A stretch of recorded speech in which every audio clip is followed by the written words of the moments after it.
We've just finished discussing row percentages, and now let's talk about column percentages. If you're using the Excel sheet to follow along, go ahead and click on the Column tab at the bottom of the sheet to advance to our next section on column percentages. Column percentages are calculated in much the same way as row percentages. However, instead of using row totals to calculate the percentages, we're going to be using column totals as our denominator in our calculations.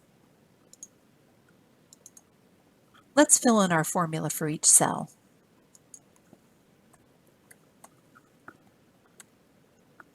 I'm going to select this cell frequency, and it's going to go over the total for this column. I am not going to use dollar signs this time because I am looking at 101 over 135, and in the next row I'm looking at 549 over 1,219. So I don't want the denominator to stay constant in this case. All right, I'll do the same below. The frequency over the column total, and I will drag it over.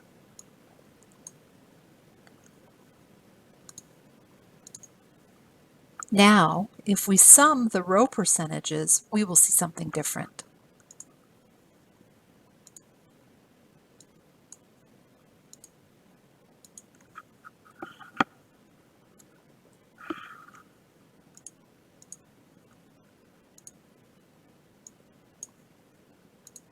As you will notice, the row percentages, when we're looking at column percentages, do not equal 100. We're hoping that our column percentages will equal 100. If you will recall, the numbers aren't adjacent, so I need to hold down on the control button, click each number separately, and we have 100.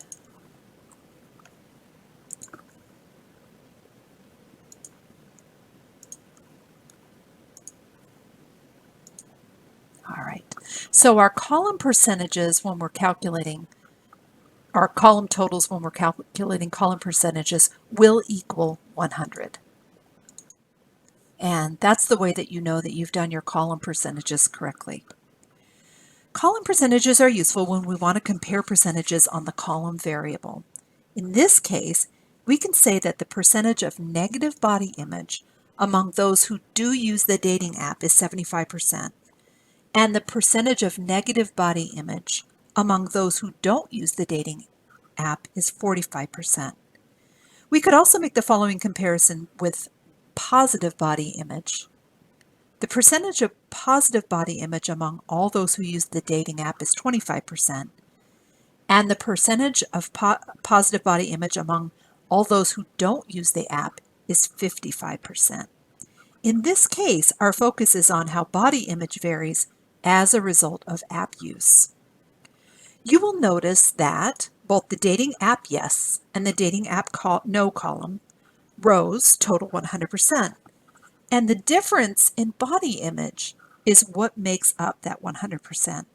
In other words, within the app yes and app no columns, body image varies. Once again, the dependent variable varies as a result of the independent variable. Does this mean that app use is an independent variable and body image is a dependent variable? Well, the decision on whether to construct row percentages or column percentages depends on which is the independent variable. Generally, we percentage based on the independent variable. In our current example, if we hypothesize that using the dating app causes negative body image, we would use column percentages to evaluate that idea. If we thought for some reason that negative body image causes someone to go on the app, then we would evaluate the row percentages because that would be considered to be the independent variable. So to summarize, total percentages tell us what percent of the sample. For example, what percentage of the total sample uses the dating app?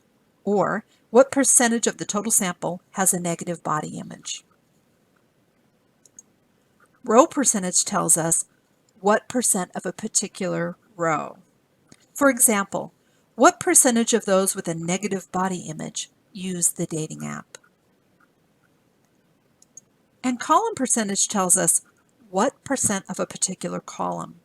For example, what percentage of those who don't use the dating app have a positive body image? If you still have questions about calculating percentages with cross-tabulations, please ask them on the discussion board.